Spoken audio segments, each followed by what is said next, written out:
Amidst the labyrinthine depths of the dark web, a twisted and macabre subforum lurked in the shadows. It was a sanctuary for the most depraved and depraved souls, indulging in forbidden pleasures that would send shivers down the spine of even the most hardened criminals. I stumbled upon this hidden domain, driven by a morbid curiosity that gnawed at my very essence. As I ventured deeper into the forum, my senses were assaulted by a torrent of vile and grotesque imagery. Beheadings, mutilations, and cannibalism were showcased in all their gory glory. I felt a mix of revulsion and morbid fascination as I navigated this digital abyss. One particular thread, titled The Butcher's Table, caught my attention. It was a cryptic invitation to witness a live broadcast of human meat cooking and consumption. A sense of dread washed over me, yet an irresistible pull compelled me to proceed.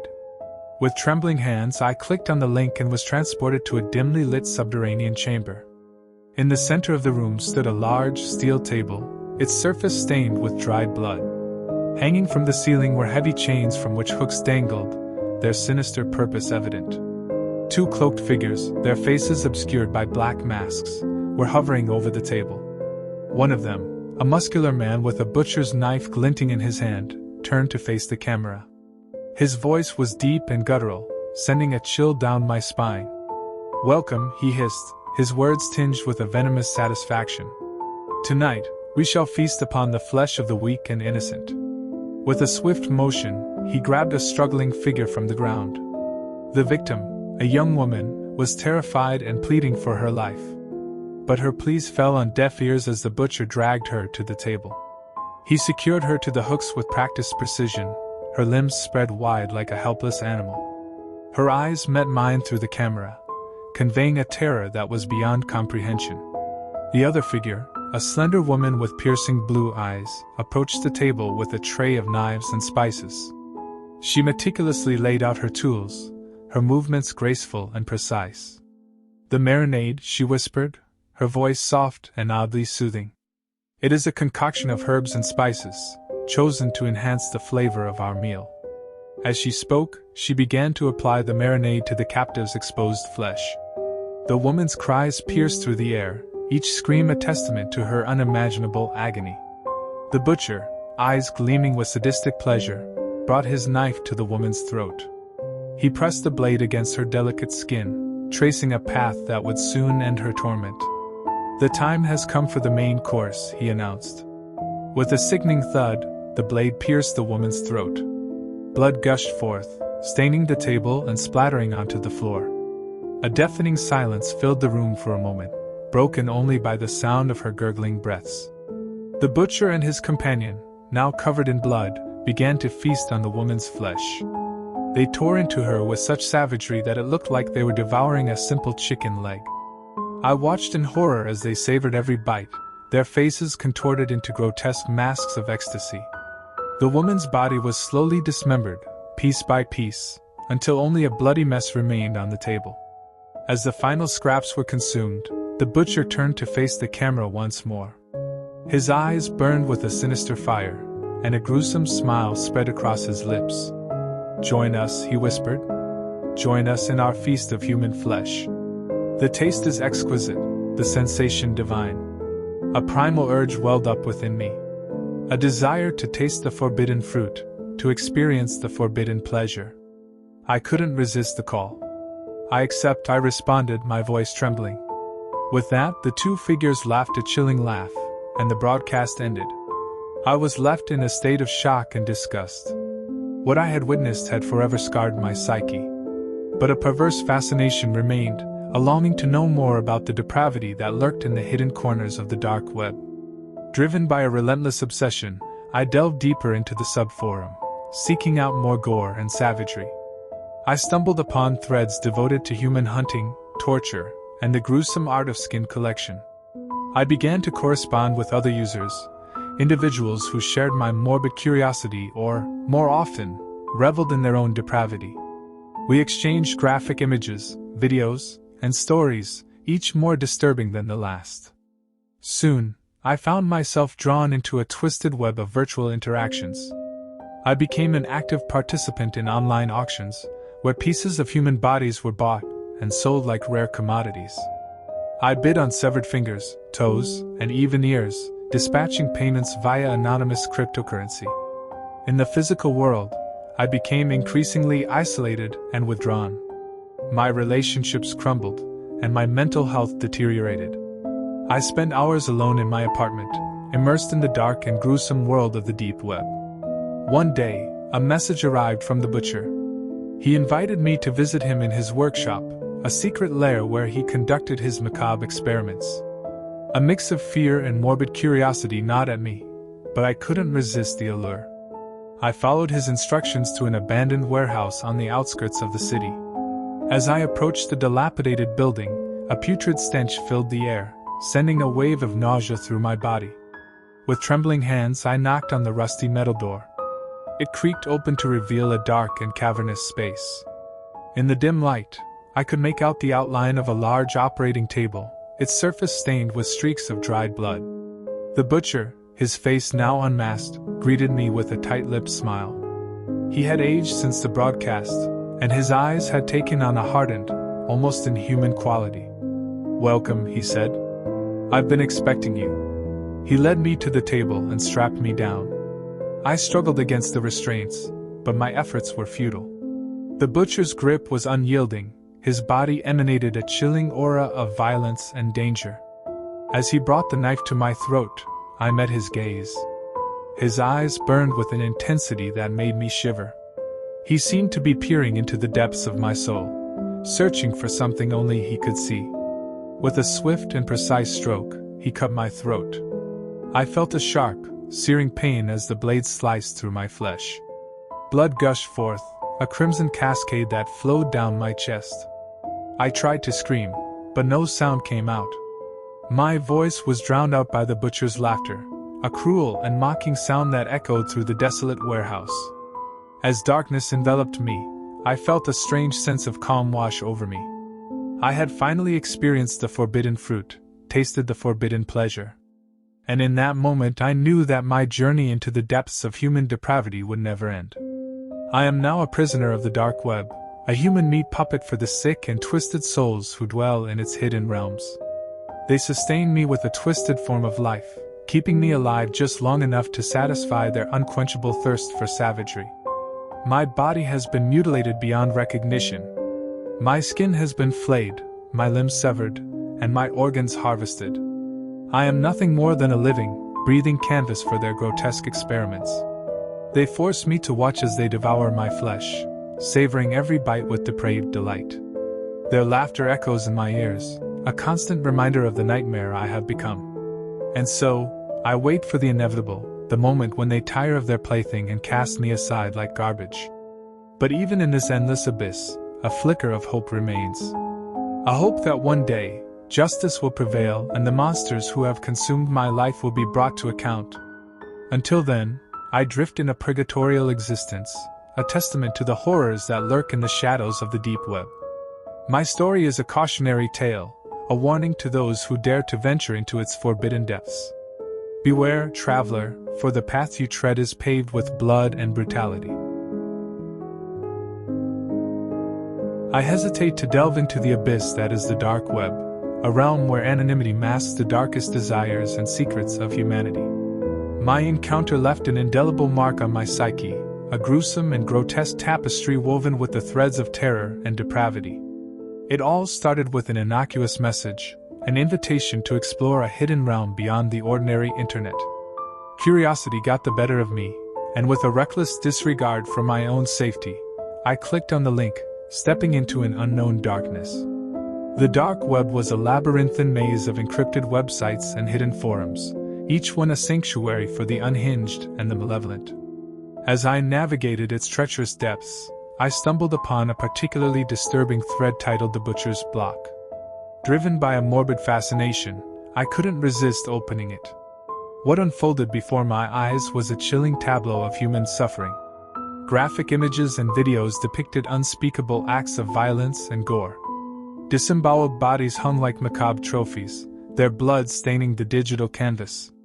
As I scrolled through the horrors, a comment caught my attention. It was a direct message from the user Reaper, claiming responsibility for the grotesque display. Intrigued and horrified in equal measure, I reached out, my fingers trembling as I typed. "Why?" I asked, my voice echoing into the void. Reaper's response was chillingly calm, his words laced with a sinister glee. "For the pleasure of it," he replied. "To see the weak squirm under my blade." A cold sweat broke out on my forehead. I'd stumbled upon a monster, a human being devoid of empathy or remorse. Panic surged through me, but I couldn't tear myself away from the screen. Reaper continued to taunt me, describing his gruesome exploits in vivid detail. He spoke of victims who had begged for mercy, of the ecstasy he felt as he silenced their pleas. Each word was a dagger piercing my fragile sanity. I had delved too deep into darkness, and now I was consumed by it. The images and videos haunted my waking moments, the screams of the victims echoing in my ears. Sleep eluded me, replaced by a constant state of terror. As the days turned into nights, Reaper's messages became more frequent and more disturbing. He sent videos of himself torturing and killing innocent people. The sight of human beings reduced to mere playthings for a sadistic monster was unbearable. One night, I received a message that chilled me to my core: "You're next." Fear paralyzed me. I knew I had to escape this nightmare, but how? I couldn't go to the authorities. They would never believe the horrors I'd witnessed. I was trapped, a prisoner in the dark web's cruel embrace. Time seemed to slow to a crawl as I frantically searched for a way out. I reached out to hackers and security experts, but none could guarantee my safety. Despair gnawed at me, threatening to consume me entirely. Just when I had lost all hope, a glimmer of light appeared. A mysterious organization known only as the Watch had infiltrated the dark web, their mission to expose and stop the activities of the most dangerous criminals. I contacted the Watch, pleading for their help. To my astonishment, they agreed to intervene. Within hours, their operatives had traced Reaper's IP address and were closing in on his location. The next day, news broke that Reaper had been apprehended in a raid. The victims he had tortured and killed were identified, and their families received justice. The dark web rejoiced, and I felt a sense of closure, knowing that the monster who had haunted my nightmares was finally behind bars. But my ordeal had left an unhealed wound on my soul. The memories of the horrors I had witnessed lingered, a constant reminder of the darkness that lurks within the human heart. I've learned a valuable lesson: the dark web is not a place to be trifled with. Its horrors are real, and its inhabitants are capable of unspeakable evil. And so, I emerge from the shadows, a survivor who has dared to gaze into the abyss. I carry the scars of my experience as a warning to others, a cautionary tale about the dangers that lie hidden within the depths of the internet.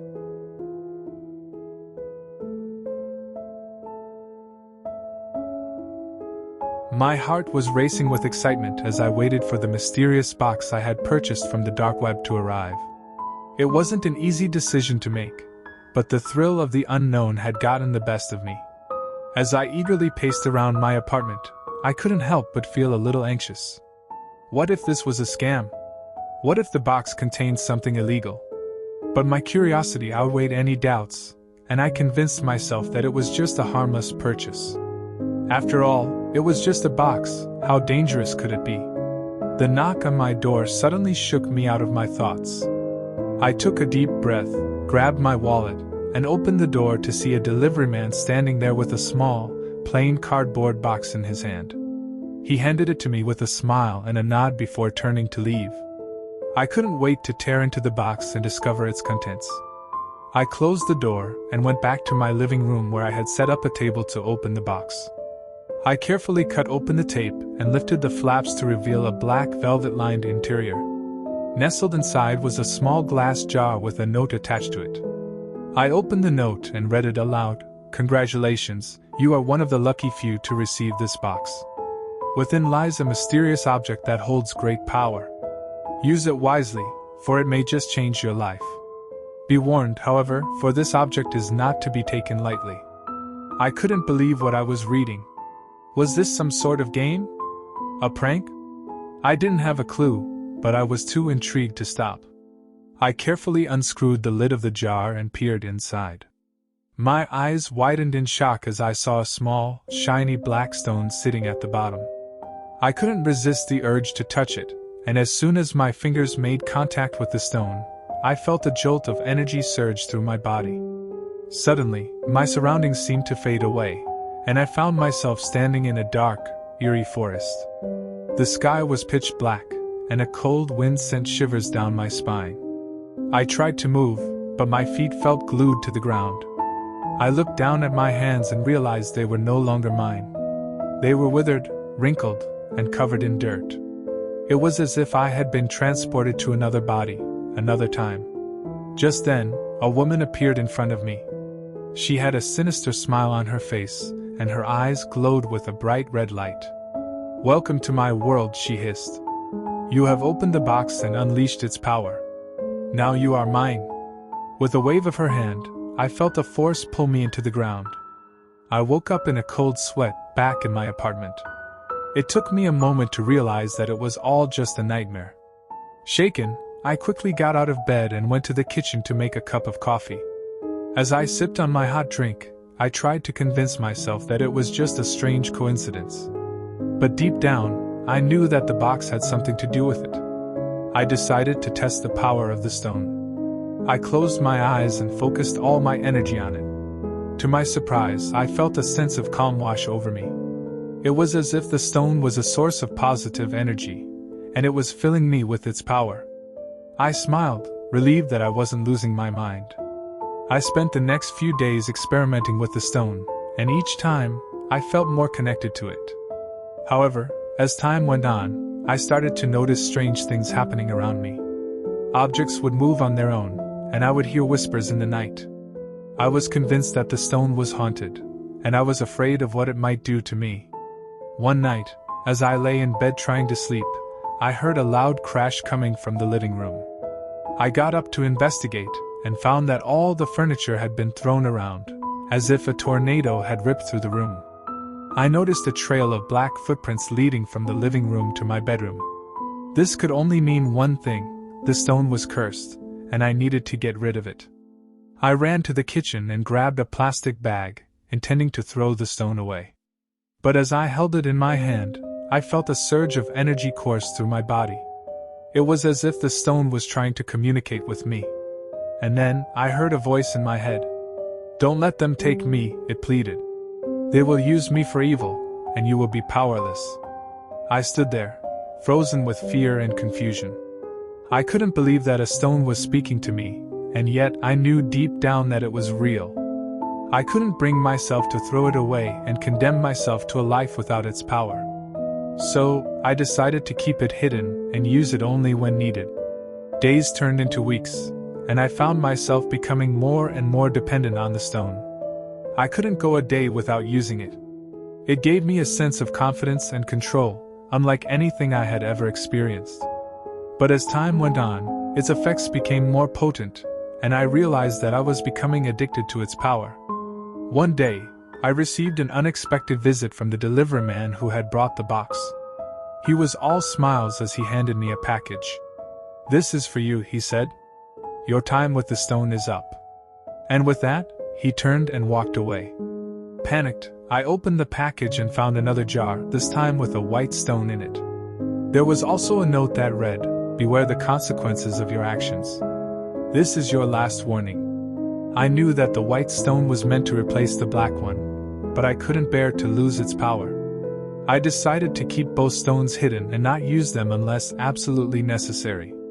But the temptation was too great, and I found myself using them more and more often.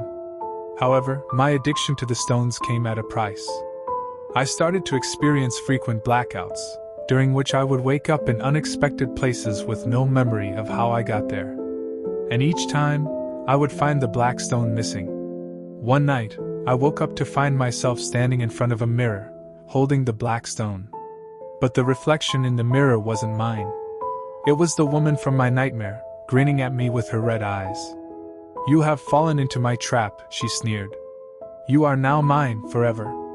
I realized then that the black stone wasn't just a source of power, but a portal to another world, a world ruled by the woman who had been trying to trap me all along. In a panic, I smashed the stone against the wall, hoping to break the spell. But to my horror, the shards of the stone fused back together and glowed with an even more intense light. I was trapped, and there was no escaping the woman's grip.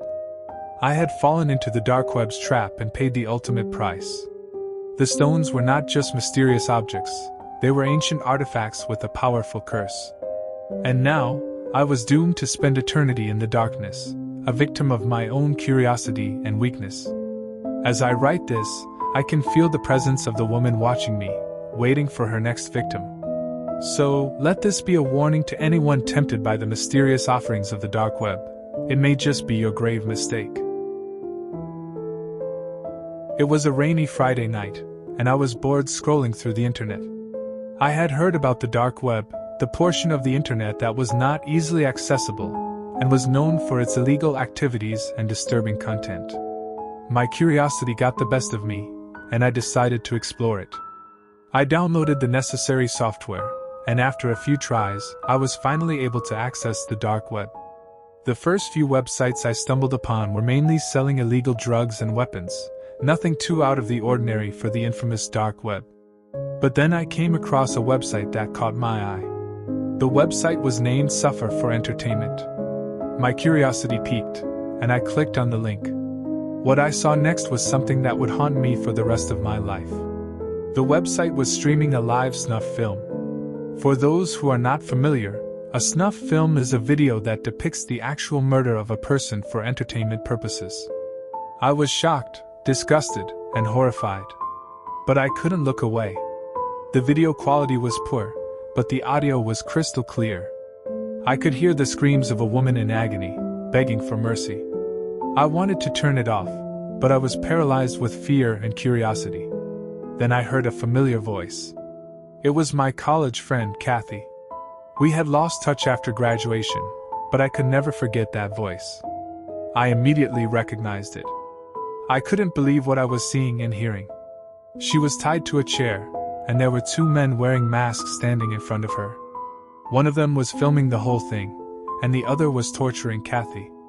I felt sick to my stomach, but I kept watching. The masked man was using various weapons to inflict pain on Kathy. He then took a chainsaw and turned it on. By this point, Kathy was sobbing uncontrollably, and I couldn't take it anymore. I closed my laptop, trying to block out the screams and the sounds of the chainsaw. I couldn't believe that something like this was happening on the dark web. I immediately called the police, but as soon as I mentioned the dark web, they dismissed me. They thought I was joking or making up a story. I was frustrated and angry. I knew something had to be done to save Kathy. I couldn't sleep that night. Every time I closed my eyes, I could see Kathy's face and her screams echoed in my mind. I decided to do some research the next day and see if there was any way I could find out who was behind this horrific website. After hours of searching, I finally came across a forum discussing the website and its creators. It was a group of twisted individuals who found pleasure in the pain and suffering of others. They were known for their snuff films and had a small but loyal following on the dark web. I read through the forum and found out that they had been operating for years without getting caught. I knew I had to do something to stop them, even if it meant putting myself in danger. I went undercover, creating a fake identity and joining the forum. I pretended to be interested in their sickening content, and slowly I gained their trust. I was able to gather enough information to locate their hideout. It was an abandoned warehouse on the outskirts of the city. I immediately called the police and gave them all the information I had gathered. They were skeptical at first, but I convinced them that it was genuine. We drove to the warehouse, and as soon as we reached there, we could hear the screams coming from inside. The police raided the warehouse, and it was a scene straight out of a horror movie. The walls were covered in blood, and there were pieces of body parts lying around. We found Kathy tied up in the corner, barely conscious. She had been severely tortured, but she was alive. I helped untie her, and we took her to the hospital immediately. She was in shock, and it took her a while to register that she was alive and safe. The police were able to arrest the creators of the website, and they were sentenced to life in prison. I couldn't believe that something so horrifying had happened to someone I knew. I sat by Kathy's side in the hospital, and she told me everything that had happened. She had been approached by the creators of the website, promising her a large sum of money in exchange for being a part of their snuff film. She was desperate for money and agreed to it without realizing the severity of the situation. She was drugged and taken to the warehouse, where she woke up to the nightmare she was living. It was a few months before Kathy could go back to her normal life. She had a long road to recovery, both physically and mentally. I was grateful that I was able to play a small part in saving her life. We kept in touch, and our friendship grew stronger after this horrifying experience. The incident changed my perspective on the dark web. It made me realize how easily unsuspecting victims could fall prey to these sick individuals. It was a disturbing experience that I would never forget, and it reminded me to always be cautious and aware of the dangers lurking in the shadows of the internet. But most of all, it made me appreciate life and the people in it. I was lucky enough to save my college friend, but not everyone has that chance. The memory of that snuff film will always haunt me, but it also made me a stronger and more cautious person. I learned to never take anything for granted, and to always be mindful of the dark side of the internet. I never thought I would find myself on the dark web. Growing up, I had always heard about it being this dangerous and fucked up place, where people could buy anything from drugs to weapons to human organs. But I never thought I would actually have the guts to venture into this dark abyss. It started innocently enough. I was a curious teenager, always looking for a thrill. I stumbled upon a YouTube video that explained how to access the dark web, and my curiosity got the best of me. I followed the instructions, downloaded the necessary software, and before I knew it, I was browsing through a whole new world. At first, everything seemed dull and mundane. It was just like any other website, with various forums and marketplaces. But as I delved deeper, things started to get darker. I came across forums that discussed topics like human trafficking and torture. My initial reaction was disgust, and I quickly clicked away, but something about it pulled me back. I wanted to see more. I wanted to know what it was all about. And that's how it started. I became obsessed with exploring the dark corners of the dark web. It was like a sick game, where the stakes kept getting higher and higher. I would come across websites that sold drugs, weapons, and even hitmen for hire. But none of that compared to what I saw next. I stumbled upon a forum that specialized in snuff films. For those who aren't familiar, snuff films are movies in which someone is actually killed on camera for the viewer's pleasure. I couldn't believe what I was seeing. People were bidding on different videos, some of which were labeled real and others fake. I couldn't wrap my head around the fact that there were people out there who actually got off on watching someone else get killed. Out of morbid curiosity, I clicked on one of the real videos. The screen loaded and I was immediately hit with a wave of nausea. It was a young woman, bound and gagged, with a man standing over her with a knife. I wanted to close the tab and erase the images from my mind, but I couldn't look away. The man started to cut her, slowly and deliberately, until she was nothing but a lifeless body. I felt sick to my stomach, but I couldn't stop. It wasn't until later that I realized that was a mistake. The dark web is a dangerous place, and it's not a playground for curious teenagers. I received a message from an anonymous account, warning me to stay away from the Snuff Films forum. They said they had been watching me and knew that I had clicked on one of the videos. I was scared and immediately shut down my computer, hoping that it was just a sick prank. But the next day, I received an envelope in the mail. It contained photos of me browsing through the forum and a note that read, "We know who you are and we know what you did." I was terrified. I had entered this world thinking I was invincible, but now I knew I was in way over my head. I tried to stay away from the dark web, but the allure was too strong. I would always end up back there, browsing through the twisted and depraved content. And then, one day, I received another message. This one was from a different anonymous account, offering me a job. They said they needed someone who knew their way around the dark web to do some dirty work for them. The pay was huge, and I was desperate for money. Against my better judgment, I accepted the offer. I was given a list of names and addresses and told to make sure they were taken care of.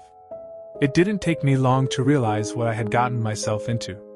These weren't just random people, they were innocent victims who had stumbled upon the wrong side of the internet, just like me. But it was too late to back out. I had already committed to the job and I couldn't afford to go back now. I followed through with the first target, feeling sick with every passing second. But as time went on, it became easier. I became numb to the violence and the gore, and it became just another job. I even started to enjoy it. That's when I knew I had gone too far. The dark web had changed me, twisted me into something I didn't recognize. I wanted to stop, but I was in too deep. I was a killer now, and I didn't know how to get out. It wasn't until I was on my last target, a young girl who had stumbled upon the snuff films forum just like I had, that I realized the gravity of my actions. As I stood over her, my knife in hand, she looked up at me with so much fear and pain in her eyes. In that moment, I saw myself in her. I was the monster, and I was about to take her life. But before I could do it, the police burst into the room. I was arrested and charged with multiple counts of murder. As I sat in my jail cell, waiting for my trial, I couldn't help but feel like I was the real victim here. The dark web had consumed me, turned me into someone rotten and evil. And now, I was paying the price for my curiosity and my thirst for a thrill. As I wait for my inevitable sentencing, I urge anyone who reads this to stay away from the dark web. It's a dangerous and twisted place, and it's not worth sacrificing your sanity and your soul. Trust me, I know from personal experience.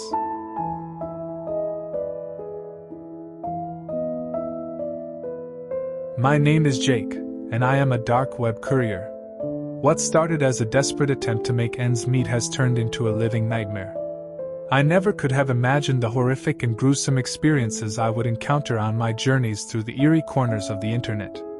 As a courier, I am responsible for delivering packages and parcels from various hidden and illegal websites on the dark web to their intended recipients.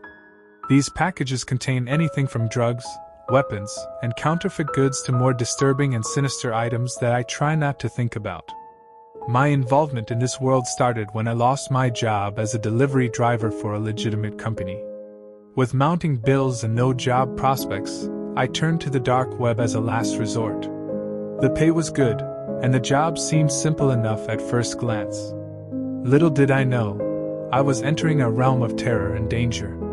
My first delivery was a package of pills that were supposedly a new and highly addictive drug. The drop-off location was in an abandoned warehouse on the outskirts of town. As I approached the warehouse, a sense of unease washed over me. The building was old and dilapidated, with shattered windows and graffiti covering the walls. I cautiously made my way inside and found a man waiting for me in the corner. He was tall and intimidating, with a scar running down the side of his face. He handed me a wad of cash and snatched the package from my hands without a word. As I left the warehouse, I couldn't shake the feeling that something was off. But I ignored my gut instinct and continued with my deliveries, hoping that each one would be as uneventful as the first. I was wrong. My next delivery was to a remote cabin in the woods. It was a foggy and cold night, and the thick mist made it almost impossible to see.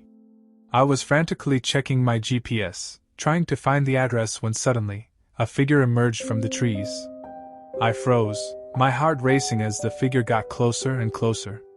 It was a man, with a twisted and scarred face. He grabbed the bag from my hand and thrust a knife against my throat. "You're late," he snarled. My hand shook as I handed him the package, and he disappeared back into the woods. I couldn't believe what had just happened. I wanted to quit right then and there, but the thought of being homeless kept me in this dangerous job. As the weeks went on, my deliveries became more and more disturbing. I would drop off packages at seedy motels, abandoned buildings, and even deserted amusement parks. Each time, I would come face to face with men and women who were involved in some of the most twisted and horrifying activities. I delivered weapons to a group of white supremacists, drugs to an underage rave party, and the worst of all, a package that contained a young girl who had been kidnapped and sold as a sex slave. But the worst delivery was yet to come. I received an order for a special package that needed to be delivered to a mansion on the outskirts of the city. The instructions were vague, and I was instructed to go alone. Against my better judgment, I accepted the job, seeing the hefty payment that came along with it. When I arrived at the mansion, I was met with a group of men wearing masks and dark robes. They led me through the grand entrance and into a dimly lit room. In the center of the room, there was a large wooden table covered in candles and strange symbols. I was instructed to place the package on the table and leave immediately. But as I turned to leave, one of the men grabbed me and forced me to watch as they opened the package.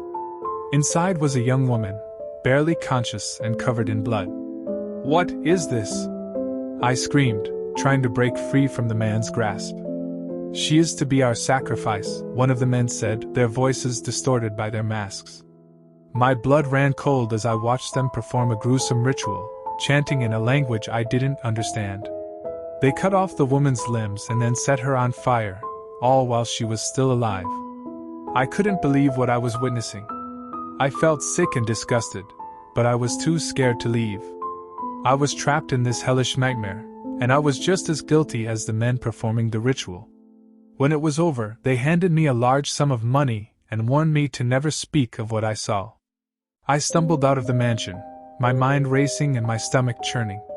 I knew I had to get out of this world, but I was too afraid to leave. I was in too deep, and I knew they would come after me if I tried to quit. But then, one day, I received a delivery that would change everything. It was a package that contained a USB drive and a note that said, "Watch me." I hesitantly plugged the drive into my computer, and what I saw on the screen will haunt me for the rest of my life. It was footage of my deliveries, of the people I had met, and the things I had seen. But the scenes were different, more gruesome and twisted than I remembered. And then I realized I had been drugged.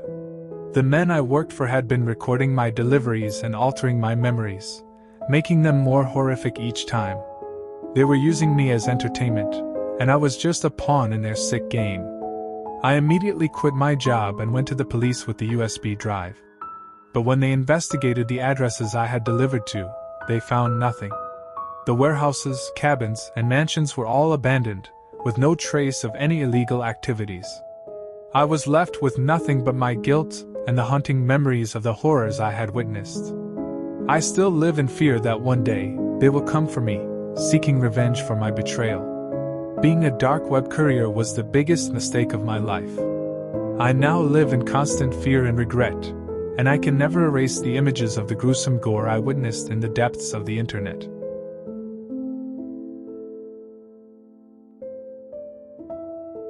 As I sat in front of my computer screen, scrolling through various job listings and feeling the weight of my mounting debt, a notification popped up in my inbox. It was an email from an unknown sender, and the subject line simply read "Opportunity." Curiosity getting the better of me, I clicked on the email and found a message in jagged, red font that sent shivers down my spine. "We can offer you wealth and power beyond your wildest dreams, but there is a price. Are you willing to make a blood sacrifice?" At first, I thought it was some kind of twisted prank or spam email, but as I read further, the sender seemed to know intimate details about my life and financial struggles. Despite my logical mind telling me to delete the email and move on, the temptation of a better life was too strong. Without fully comprehending the consequences, I replied with a simple yes and almost immediately received a response with detailed instructions. I was to go to a secluded location at midnight and bring a freshly cut animal heart as an offering. As the clock struck 11:50, I made my way to the location specified in the email. It was an abandoned warehouse on the outskirts of the city, surrounded by a shroud of darkness. My heart was hammering in my chest as I approached the entrance, the air thick with a sense of foreboding. Despite my fear, I knew there was no turning back now. I slowly pushed open the creaky door and stepped inside. The interior was filled with a red, pulsing glow and the stench of blood. In the center of the room, there was a figure cloaked in shadow, their face obscured by a hood. Without uttering a word, the figure motioned for me to approach, and I did so, trembling with fear.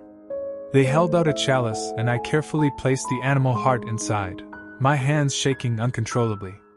With a nod, the figure lifted their hood to reveal a twisted, inhuman face and let out a guttural laugh.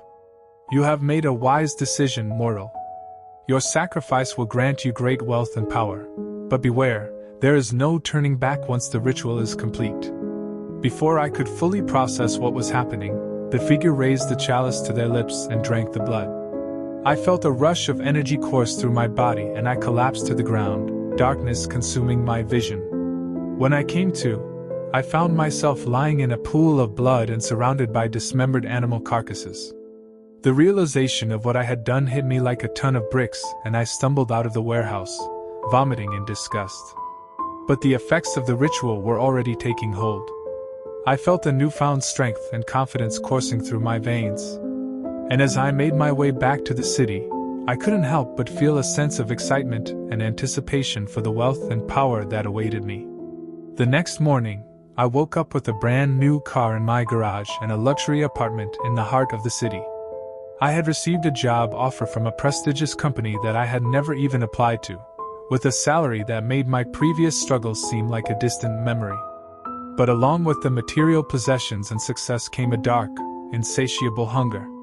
The blood sacrifice had awakened something inside me, a thirst that could only be quenched by more blood. At first, I tried to resist, but the desire was too strong. I found myself constantly seeking out stray animals to sacrifice, and eventually, I even resorted to kidnapping and sacrificing humans. The more sacrifices I made, the more wealth and power I received, but it came at a cost. My mind became consumed with thoughts of blood and gore, and I could feel myself slipping further and further into darkness with each passing day. As my wealth and power grew, I became increasingly isolated and paranoid. I saw everyone around me as potential sacrifices and began to fear that someone would discover my secret. But despite the risks, I couldn't stop. The rush of draining the life from someone and offering it up as a sacrifice was like a drug, and I was hopelessly addicted. One day, as I was in the midst of a ritual, a loud knock on my door interrupted me. My heart racing with fear, I cautiously approached the door and peered through the peephole. It was a police officer, asking if I had seen a missing person who fit the description of one of my recent sacrifices. Panic consumed me as I realized I could be caught at any moment. But then, a realization washed over me. With my newfound wealth and power, I could easily bribe my way out of any situation. So with a forced smile, I invited the officer in for some tea and a chat, all the while plotting my next sacrifice.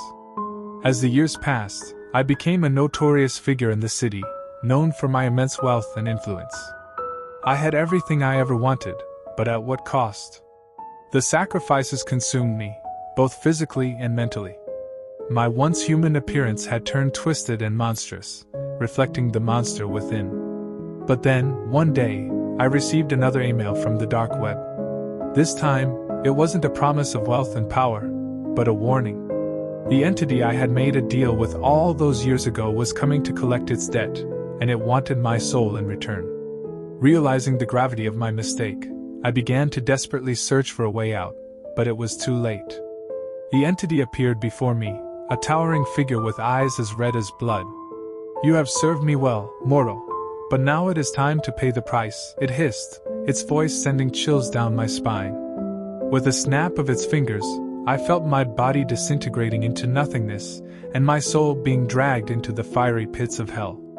In my last moments, as I screamed in agony, I realized the true cost of greed and desperation.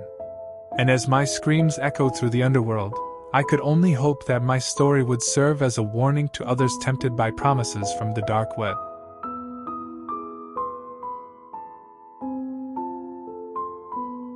I had always been fascinated by the dark web and its mysterious offerings. I had spent countless hours browsing through different forums and chat rooms, looking for something that would give me a thrill. And that's when I stumbled upon a hidden forum that sent shivers down my spine. The forum was called the Red Room, and it had a reputation for sharing live streams of gruesome murders. I was both intrigued and horrified by the thought of it. But like a moth drawn to a flame, I couldn't resist the temptation to see it for myself. I created a fake identity and joined the forum, carefully observing the rules and regulations set by the moderators. It wasn't long before I came across a thread that caught my eye. It was titled "The Ultimate Show Watch as It Happens." Curiosity got the better of me and I clicked on the thread. The post was made by a user named Bloodlust666, and it contained a live stream link. The description read, "Tonight's show is going to be one to remember. Tune in at 9 p.m. sharp for the ultimate thrill." Without hesitation, I clicked on the link, and it took me to a dark and eerie website. The live stream had already started and there were dozens of viewers commenting and reacting in real time. The video showed a dark room with red walls and a single spotlight focused on a chair in the center. Suddenly, a hooded figure appeared on the screen, dragging a struggling and blindfolded person towards the chair. My heart began to race as I realized that I was watching a live murder. The hooded figure tied the person to the chair and removed the blindfold. It was a young man, probably in his mid-20s, and he was screaming and pleading for his life. But his cries fell on deaf ears as the hooded figure just stood there, observing him. A chill ran down my spine as I realized that I was witnessing a cold-blooded killer in action. The hooded figure slowly pulled out a knife from its robes and smiled, revealing a row of sharpened teeth. The audience in the chat room was getting more excited and kept typing blood in the comments. I felt sick to my stomach but couldn't bring myself to close the stream. It was like a car crash. I couldn't look away. The hooded figure started to carve symbols onto the young man's skin, causing him to scream in agony. Blood oozed from the fresh wounds, painting the chair and the walls in a sickening red color. I watched in horror as the hooded figure continued to mutilate the young man, slowly cutting off each limb and watching as the life drained from his body. The audience was cheering and applauding, finding pleasure in the gruesome act. But then, something unexpected happened. The hooded figure turned to the camera and spoke directly to the audience. "Are you enjoying the show, my dear viewers?" it asked in a chilling, distorted voice. "Well, how about we bring one of you on as a special guest?" I froze in fear and disbelief as the hooded figure pulled out a computer and started scrolling through the comments. My heart nearly stopped when I saw my username being mentioned. Bloodlust666 wants to join the fun, the figure said with an evil chuckle. I was petrified, but at the same time, a part of me was intrigued. I had always been fascinated by the dark and twisted side of humanity, and I couldn't resist the chance to be a part of it. Without thinking, I typed yes in the comments, and the hooded figure smiled. "Excellent," it said. "We'll be waiting for you." My mind was in a state of shock as I realized what I had just agreed to. But before I could process my thoughts, the screen went blank, and the live stream ended. I was left staring at my reflection on the dark computer screen, feeling a mixture of fear and excitement. The minutes ticked by slowly as I sat in front of my computer, waiting for 9 p.m. to arrive. My hands were shaking, and I couldn't help but wonder what I had gotten myself into. But deep down, I knew I couldn't back out now. Finally, the clock struck 9 p.m., and a notification popped up on my screen. "Congratulations, Bloodlust666. You have been selected as tonight's special guest. Please click on the link below to join the show." My heart was pounding in my chest as I clicked on the link. It took me to a video call page, and I was greeted by the hooded figure on the screen. "Welcome, Bloodlust666, it said with a sinister grin. "Are you ready to join the show?" I couldn't find my voice to respond, but I nodded my head slowly. The figure chuckled and instructed me to put on a blindfold and headphones. I did as I was told, and suddenly, I was transported to a different location. When I removed my blindfold, I found myself in a dark room with red walls, just like the one in the live stream. The hooded figure stood in front of me, holding out a knife. "Come, my dear," it said. "Let's create art together." I couldn't believe what was happening, but I was equal parts terrified and excited. The figure handed me the knife, and I couldn't resist the urge to touch the sharp blade against my skin. It gave me a rush of adrenaline, and I knew I was in too deep. We were joined by the original murderer who was now unhooded, revealing a pale and scarred face. They introduced themselves as the master and welcomed me to the show. The audience in the chat room was going crazy, begging for more blood and gore. And I was the one who was going to deliver it. The master instructed me to carve symbols onto the skin of the victim who was now tied to the chair. I hesitated for a moment, but the cheers and chants from the audience spurred me on. I started to make precise incisions on the victim's skin, mimicking what the master had done earlier. The rush of power and control I felt was indescribable, and I was completely consumed by it. The screams of the victim filled the room, but I didn't care. It was like a drug, and I couldn't stop myself even if I wanted to. The master and I continued to work in unison, creating a gory masterpiece on the victim's body. But suddenly, things took a dark turn. The victim's eyes rolled back, and his body started to convulse. The master and I stepped back in shock as the victim's stomach burst open, revealing dozens of writhing maggots. It was then that I realized that this was not a mere murder. This was a sacrifice, a ritual being performed in front of a live audience. I felt a cold chill run down my spine as I looked at the master, who was now smiling wickedly. "You were amazing, Bloodlust 666, it said. "But now, it's time for your sacrifice." Before I could react, the master plunged the knife into my chest, causing the audience to erupt in cheers and applause. I fell to the ground, my life slowly slipping away as I watched the master and the audience celebrate my death. The last thing I saw was a message in the chat room. "Thank you for joining us, Bloodlust 666. Your soul has been accepted into the Red Room." And with that, everything went dark. I woke up in a hospital bed, surrounded by doctors and nurses. My chest was heavily bandaged, and I could barely move my limbs. I slowly realized that it had all been a horrific nightmare, a product of my sick fascination with the dark web. But then, I noticed something strange. On my bedside table, there was a laptop with a live stream playing on it. It was the same red room, the same chair, and the same hooded figure. And there was a new victim, struggling and screaming for their life. I knew I had to do something, to warn someone or stop this madness. But before I could even move, a message popped up on the screen. "Welcome back, Bloodlust 666. It's time for another show." And I knew in that moment that I was trapped in this vicious cycle, doomed to relive my worst nightmare over and over again. I am now haunted by the memories of that night, and the guilt of being a willing participant in an act of pure evil. And I can only warn others to stay away from the dark web, for it holds horrors beyond our imagination. The Red Room still exists, and I fear that it will continue to claim new victims, just like it claimed me. I had always been drawn to the dark web. The thrill of the forbidden, the anonymity it provided, and the money I made from it was all too tempting to resist. With my technical skills and ruthless attitude, I quickly made a name for myself as one of the most efficient kidnappers on the dark web. Alongside my partner, Jake, we operated like a well-oiled machine. We had a streamlined process in place, from selecting our targets to disposing of them after receiving the ransom. We were skilled at covering our tracks and remained undetected by law enforcement. Our latest job, however, would be different from any of our previous ones.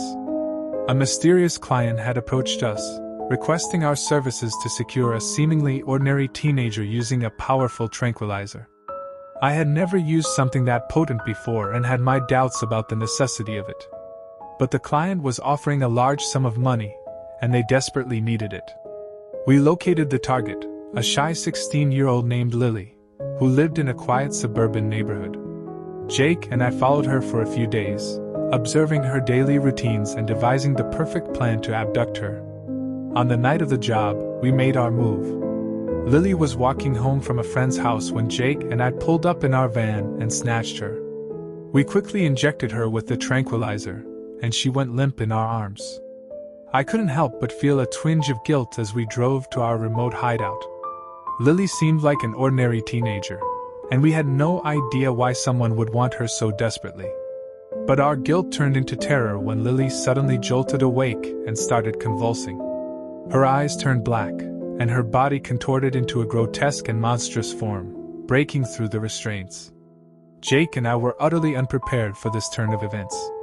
The tranquilizer had no effect on Lily, and we watched in horror as she tore Jake apart with her claws. In a panic, I made a run for it, narrowly escaping with my life. I drove for hours, leaving no trace behind, and eventually ended up in a small town in another state. Fearing for my life, I changed my appearance and identity, erased any trace of my existence on the dark web, and started over as a waitress. But I could never escape the gruesome images of that night and Jake's gruesome death. Months passed, and I tried to move on with my life, but fear and guilt lingered in the depths of my mind. Until one day, I received a mysterious package in the mail, containing a flash drive and a note. The note was from my former client, apologizing for the trauma they had caused me and revealing the truth about Lily. Lily was the client's daughter, born with a rare genetic mutation that caused her to transform into a monster. The client had turned to Jake and me for help, but things took a deadly turn when we tried to subdue Lily. Filled with remorse and a sense of responsibility, I opened the flash drive and discovered a video showing Lily in her monstrous form, but this time, she was in control of her powers and able to revert to her human form. With this new information, I realized that Jake and I were never the victims. We had been the perpetrators, and the guilt and grief weighed heavily on me. I returned to the small town and confessed everything to the police, leading them to the remote hideout where Jake's remains were found. I was arrested, and Lily's father finally got closure and justice for his daughter's death. The experience changed me forever. I realized the consequences of my actions and the darkness that lurked in the corners of the world, even on the dark web. I served my time in prison, and upon my release, I used my skills for good, becoming a hacker for law enforcement agencies.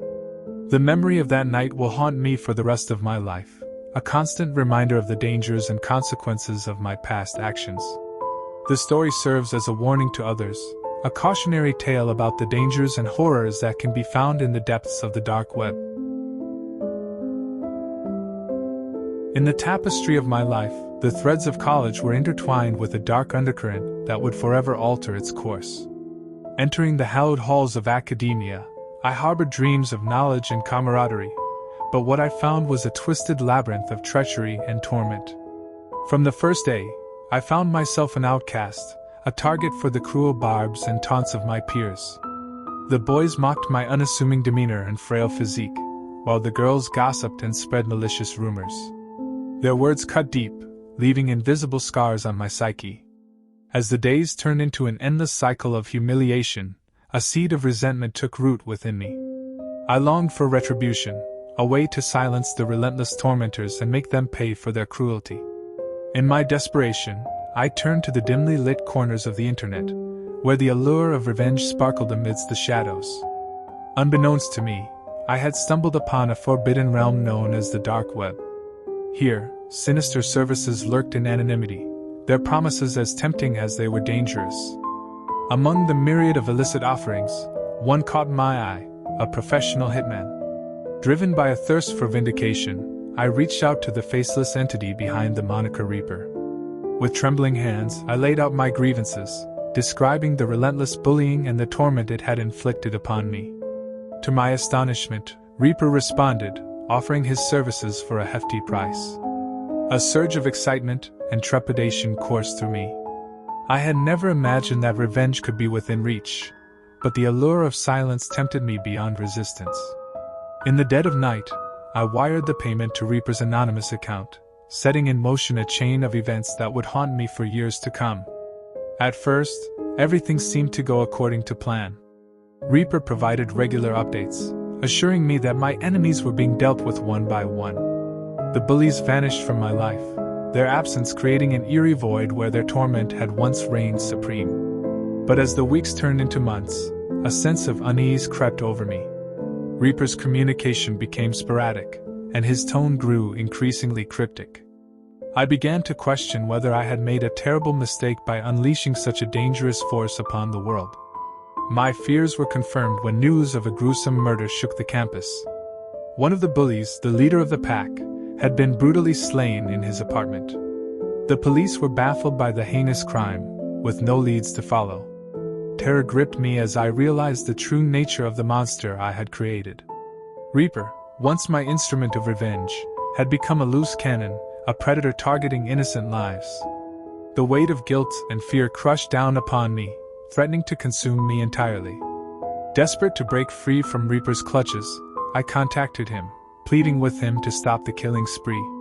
But my pleas fell on deaf ears. He claimed that the bullies had deserved their fate and that I, too, would pay for my involvement. Trapped in a living nightmare, I sought sanctuary with the authorities, confessing my dark secret to the police. They listened in disbelief at first, but the evidence I provided, including Reaper's encrypted messages, left them convinced. A massive manhunt was launched, but Reaper proved elusive, his true identity a closely guarded mystery. With each passing day, the body count rose, the victims random and seemingly unrelated. The city was gripped by fear, and I became known as the college killer, the mastermind behind a reign of terror. Haunted by the knowledge that I had unleashed a monster upon the world, I spiraled into a vortex of guilt and despair. The nightmares that had once been mere whispers became vivid and relentless, the faces of my victims accusing me from the depths of darkness. In a final act of desperation, I lured Reaper into a trap, using myself as bait. The confrontation that ensued was a nightmare come to life. Reaper, a masked and merciless assassin, ruthlessly dispatched the police officers sent to apprehend him. In the chaos that ensued, I grappled with my tormentor, a desperate struggle for survival. The boundaries between victim and villain blurred as we both fought for our lives. In a moment of desperation, I grabbed a loose plank of wood and struck Reaper with all my force. The impact shattered the mask, revealing the face of my former tormentor, the leader of the bullies who had set this nightmare in motion. The realization cut like a knife, a bitter irony that left me shattered. As the police closed in, I collapsed, consumed by a mix of relief and despair. Reaper was apprehended, his reign of terror brought to an end.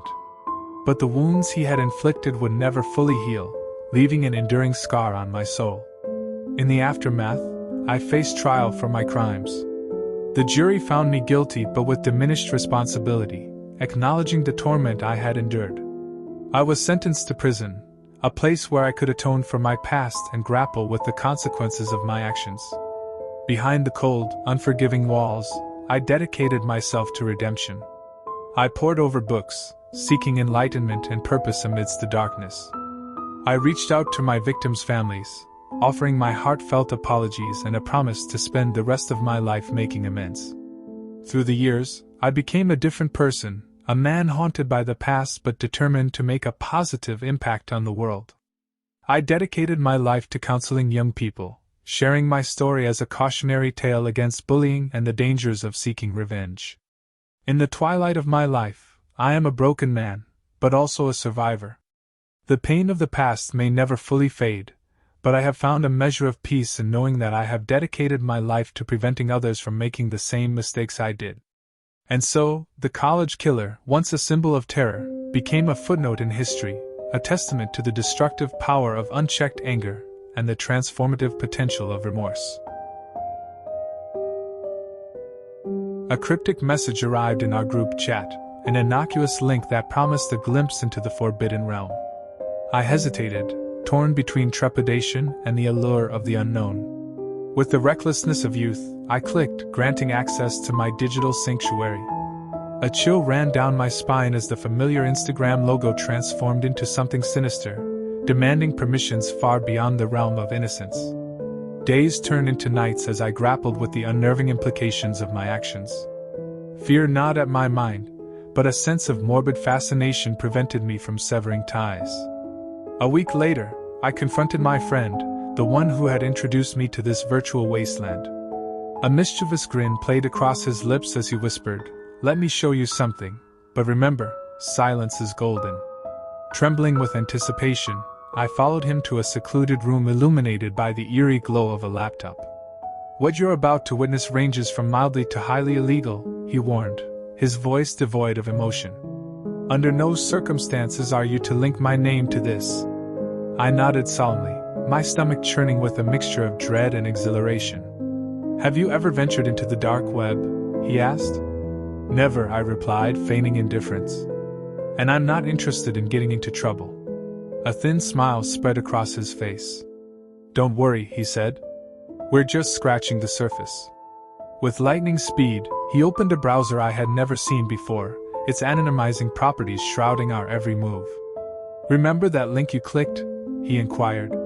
It wasn't an ordinary link. Confusion clouded my mind as he explained the sinister purpose behind it. It was an IP grabber, capable of harvesting the IP addresses of unsuspecting victims. A cold wave of horror washed over me as he revealed that the numbers and periods listed on the website were none other than the IP addresses of our friends from the group chat. "They're all exposed," he uttered coolly. "They have no idea what's about to hit them." A sense of dread and guilt gnawed at me. My insatiable curiosity had endangered the privacy and safety of those closest to me. Panic surged through my veins as I contemplated the potential consequences. Without hesitation, I closed the browser and vowed never to return to that treacherous realm. But the seeds of doubt and paranoia had already been sown in my mind, forever altering my perception of the digital landscape. As days turned into weeks, I couldn't shake the feeling that I was being watched, that unseen eyes were monitoring my every move. Every notification, every message, filled me with a sense of unease.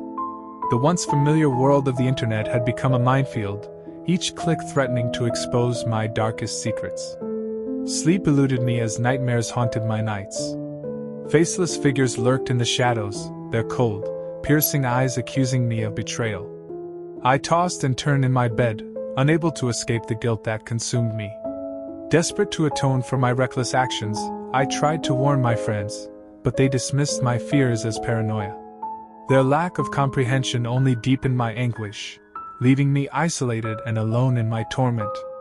Driven by desperation, I reached out to a hacker, a skilled individual rumored to possess the ability to navigate the dark web with unmatched stealth and impunity. With trembling hands, I shared my story, begging for his help in protecting my friends and redeeming my soul. The hacker listened intently, his voice devoid of judgment. "I can help you," he said, "but it will come at a price." He outlined a dangerous plan, one that involved infiltrating the dark web and confronting the malicious individuals who had obtained our IP addresses. It was a risky gamble, but I was willing to sacrifice anything to make things right. Under the cover of darkness, we ventured into the uncharted depths of the dark web.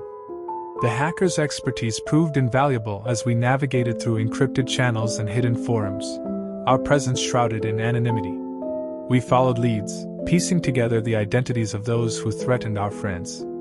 Finally, we tracked down a shadowy organization known for its ruthless tactics and penchant for blackmail.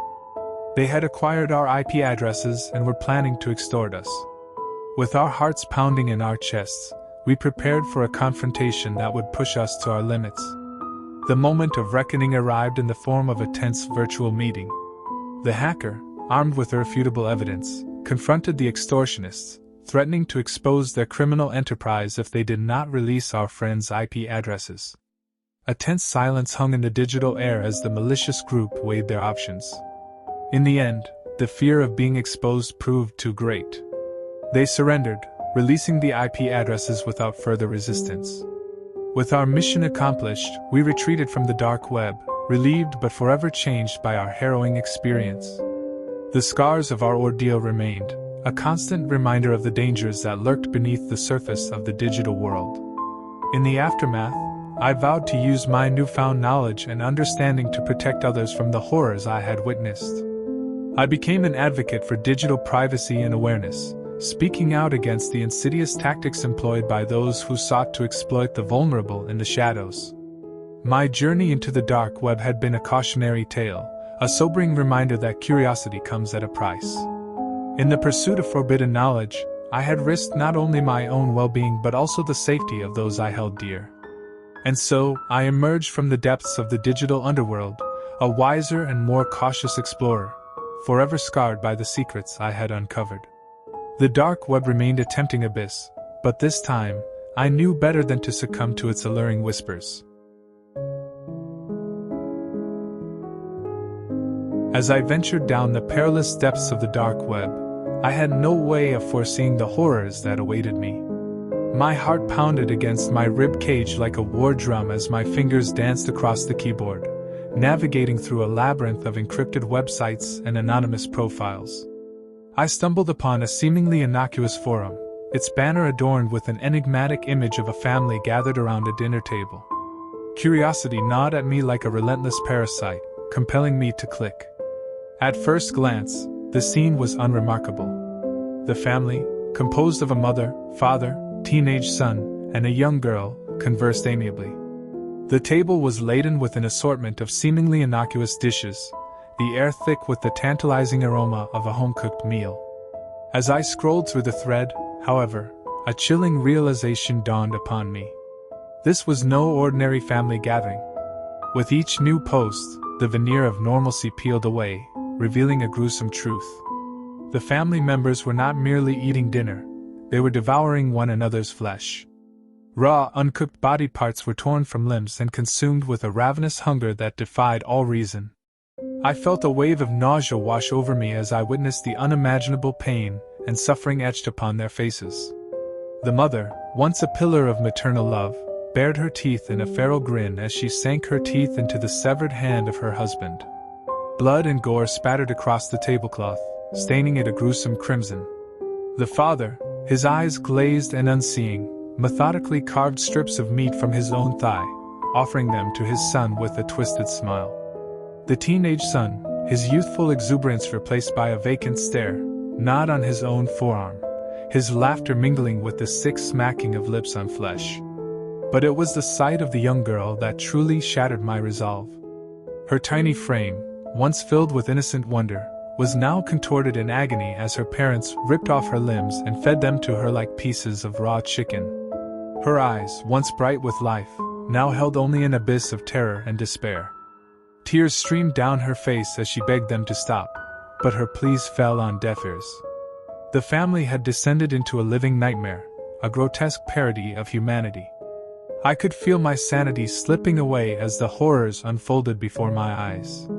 The stench of decaying flesh permeated the digital ether, causing me to gag and recoil in disgust. I tried to tear my gaze away from the screen, but I found myself transfixed, unable to escape the macabre spectacle. The forum had become a stage for an unspeakable abomination, and I felt powerless to do anything but watch. As the night wore on, the family's feast became increasingly depraved. The mother cannibalized her own breasts, offering them to her husband as a macabre love offering. The father severed his own penis and fed it to his son, forcing him to swallow it whole. The teenager, his eyes wide with madness, gouged out his own eyes and offered them to his sister as a twisted gift. In the climax of their gruesome ritual, the family gathered around a large cauldron, filled with a bubbling stew made from their own dismembered body parts. They took turns scooping up handfuls of the macabre concoction and pouring it down their throats, their faces contorted in grotesque expressions of ecstasy. As the last body parts disappeared into the cauldron, the family erupted into a chorus of guttural laughter that sent shivers down my spine. I watched in horror as they slowly succumbed to the effects of their cannibalistic feast.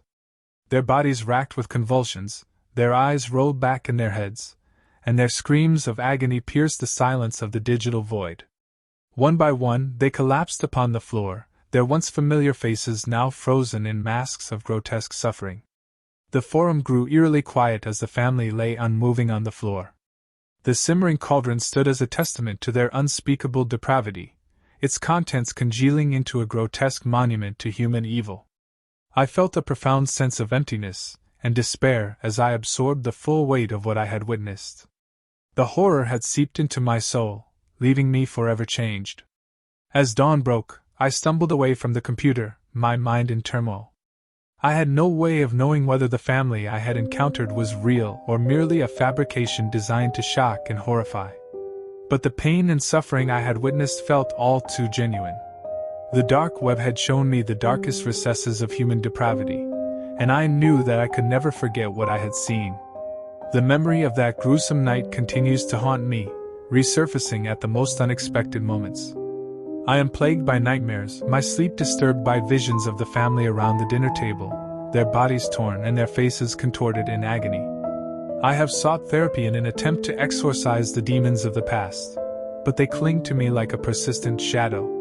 The horror I have witnessed has left an indelible mark on my psyche, forever altering my perception of the world. I have chosen to share this story in the hope that it might serve as a warning to others. The dark web is a dangerous place, a realm where anonymity breeds darkness, and the unthinkable can become reality. Be careful what you seek out in the shadows, for there are things that can never be unseen. The family around the dinner table will forever be etched into my memory, a stark reminder of the horrors that lurk in the depths of human nature.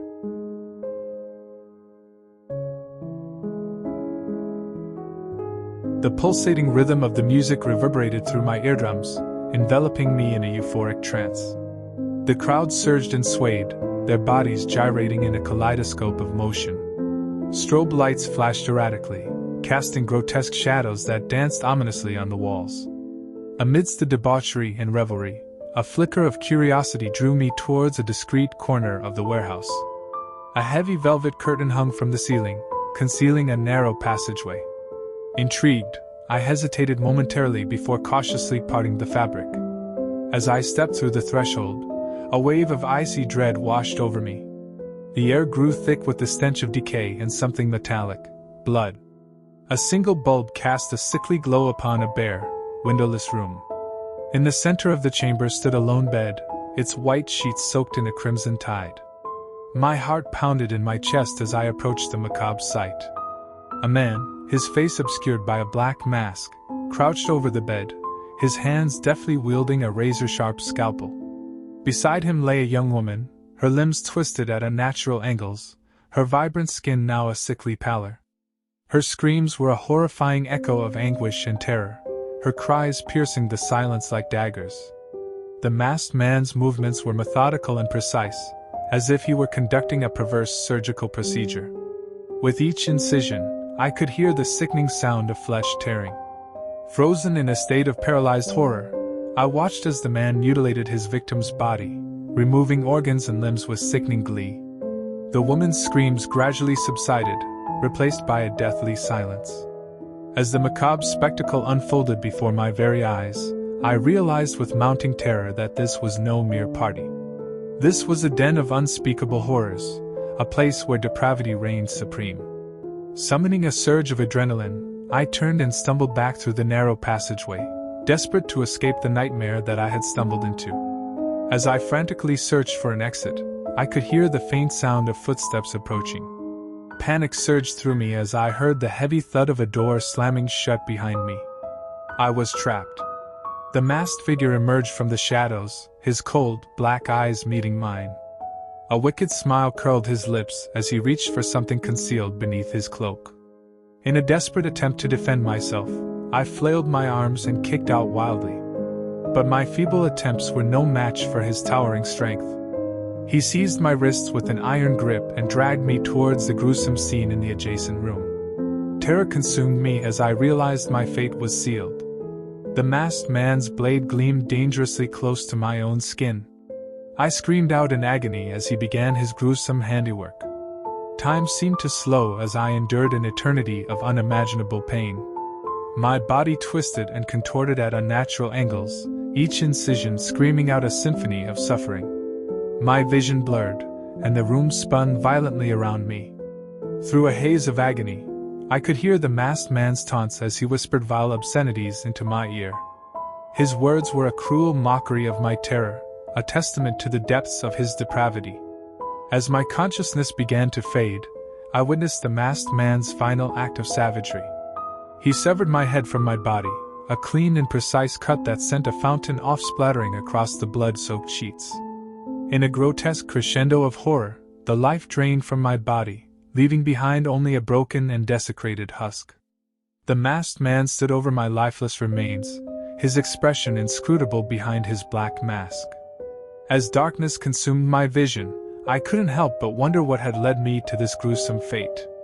Had my curiosity been too strong, or was I simply destined to be a victim of the dark web's hidden horrors? And so, I became one of countless forgotten souls, a tale of unspeakable terror whispered in hushed tones among those who dared to venture into the shadowy realm of the dark web, a realm where darkness reigned supreme and the depths of human depravity knew no bounds.